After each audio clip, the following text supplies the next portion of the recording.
মাধবপুর গ্রামে বাস করত এক চাষি। চাষি চাষ করলেও তার মনে ছিল ভীষণ দুঃখ, কারণ তার জমিতে যে ফসলে চাষ করুক না কেন তাতে কোনো স্বাদ ছিল না। বাজারে নিয়ে গেলেও কেউ তা কিনত না।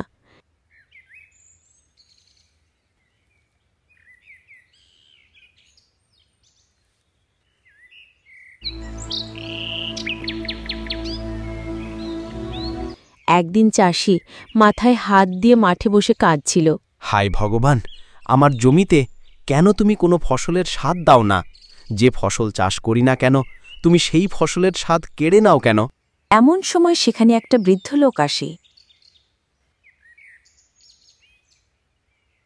রামু, এইভাবে কান্না করছিস কেন বাবা? কি আর করব চাচা, আমার জমিতে যে ফসল চাষ করি না কেন কোনো ফসলই ভালো হয় না। বুঝেছি, তাই বলে এইভাবে কাঁদবি? শোন, সমস্যা হলে তার কোনো না কোনো সমাধান নিশ্চয়ই থাকে। চাচা, চেষ্টা যত্ন তো আর কম করলাম না, কোনো কিছুতেই কিছু হচ্ছে না। শোন, সব সময় কিছু একরকম করে ভাবলে হয় না, কিছু কিছু সময়ে বুদ্ধিটা উল্টো করেও কাজ করতে হয়। শোন, সমস্যার সমাধান খোঁজ।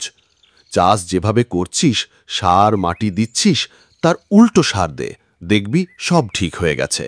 যা, এখন বাড়িতে ফিরে যা আর ঠান্ডা মাথায় চিন্তা কর। ঠিক আছে চাচা।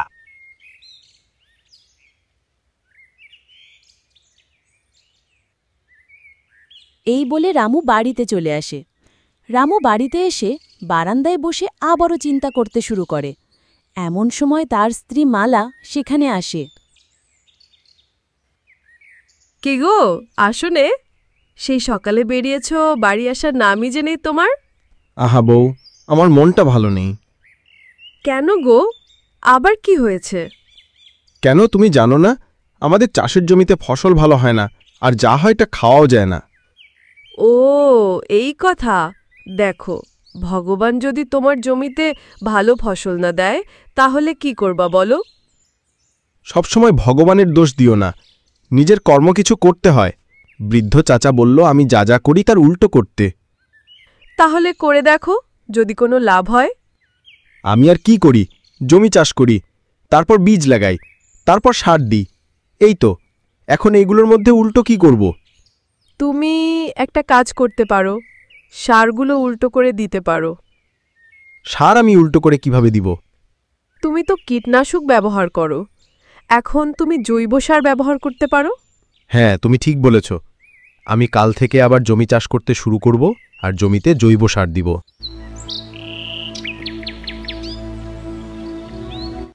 পরের দিন সকালে রামু তার দুটো গরু নিয়ে মাঠে যায়।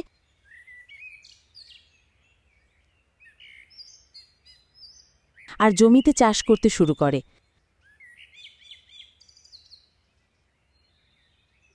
এমন সময় সেখানে গোপাল আসে।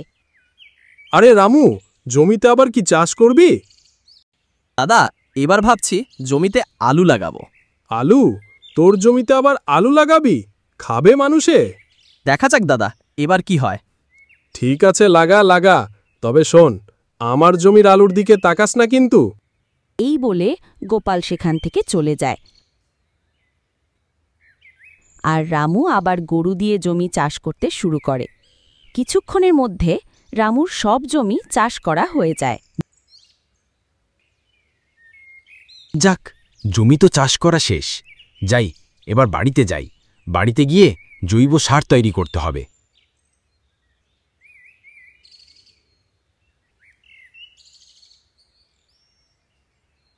এই বলে রামু তার গরু দুটোকে নিয়ে বাড়িতে চলে আসে।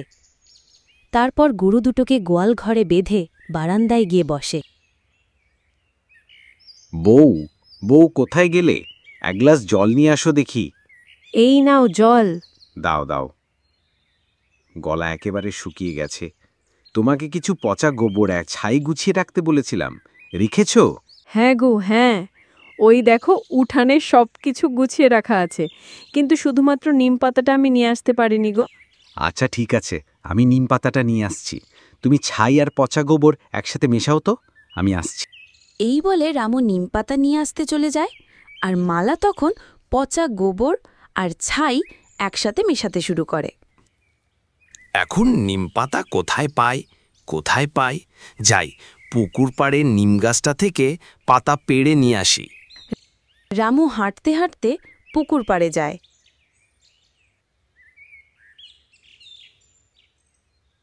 আর গিয়ে দেখে নিম গাছের তলায় একটা বৃদ্ধ চাচা বসে আছে। এ কি চাচা, আপনি গাছের ডালে বসে কি করছেন? কিছু না। তা তুই বুঝি নিম পাতা নিতে এসেছিস? হ্যাঁ চাচা, আমি নিম পাতা নিতে এসেছি। আচ্ছা দাঁড়া, আমি তোকে নিম পাতা পেড়ে দিচ্ছি। এই বলে বৃদ্ধ রামুকে অনেকগুলো নিমপাতা পেড়ে দেয়। দাঁড়া রামু, তোর জৈব সারের মধ্যে এই পুকুরের জল কিছুটা মিশিয়ে দিস। ঠিক আছে চাচা।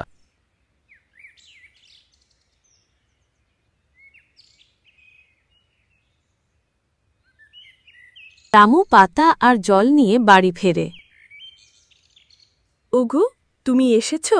হ্যাঁ, এই তো নিম পাতার চাচার দেওয়া জল নিয়ে এসেছি। চাচা?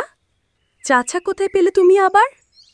ওই যে বৃদ্ধ চাচার কথা বলেছিলাম, যে চাচা আমাকে সবকিছু উল্টো করে চাষ করতে বলেছিল। কিন্তু ওই চাচা জানলো কি করে যে আমরা জৈব সার তৈরি করছি? হ্যাঁ, তাই তো।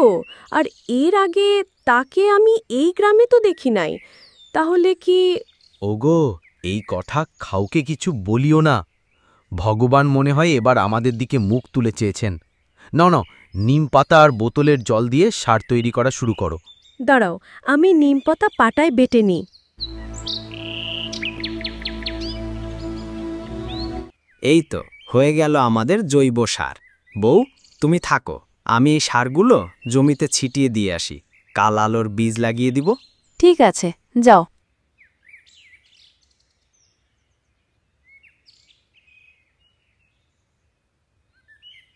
এরপর রামু সারগুলো নিয়ে মাঠে যায়।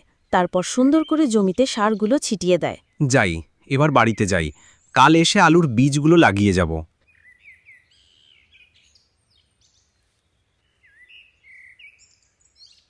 ভগবানই জানে এবার আমাদের কপালে কেমন ফসল হবে। হ্যাঁ গো, এবার ফসল ভালো না হলে তো আমরা পথে বসবো। তুমি কোনো চিন্তা করো না, এখন ঘুমিয়ে পড়ো। কাল বীজগুলো লাগাই তো, ভগবান যা করবেন ভালোর জন্যই করবেন। এই বলে মালা আর রামু ঘুমিয়ে পড়ে।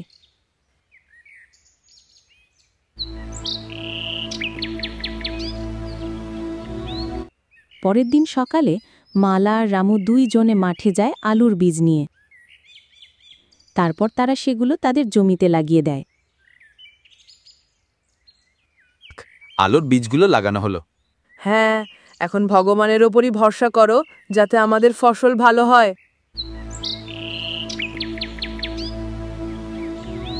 বেশ কিছুদিন কেটে যায়। আলু গাছগুলো বড় বড় হয় আর এবার আগের তুলনায় রামুর জমিতে ফসল অনেক ভালো হয়।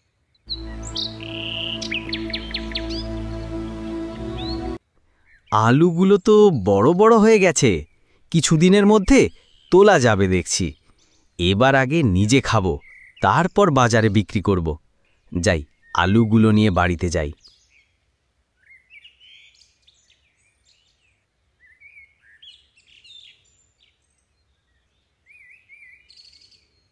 বউ, নাও, এই আলুগুলো আজ রান্না করো তো। জমি থেকে তুলে নিয়ে আসলাম। বাহ, সুন্দর আলু হয়েছে তো আমাদের। দাও দাও, নিয়ে গিয়ে রান্না করি। মালা আলুগুলো নিয়ে গিয়ে রান্না করে। কিছুক্ষণ পর তা দিয়ে রামুকে ভাত খেতে দেয়।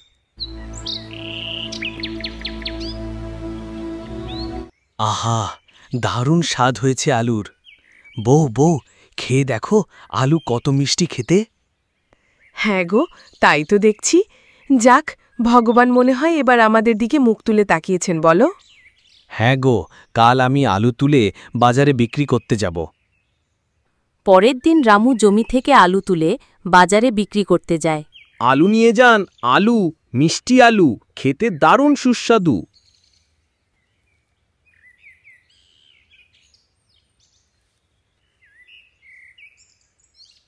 রামু, তুই আবার আলু নিয়ে এসেছিস? তোর আলু তো খাওয়া যায় না। গোপাল দাদা একবার নিয়ে যাও, খেয়ে দেখো, মুখে লেগে থাকবে।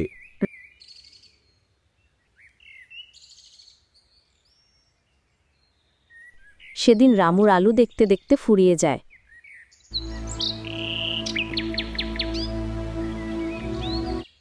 আজ আলু খুব তাড়াতাড়ি শেষ হয়ে গিয়েছিল। তা বিষ, এখন দেখা যাক কাল সকালে আলু খেয়ে কে কি বলে। পরের দিন সকালে রামুর বাড়িতে অনেক লোকে ভিড় করে।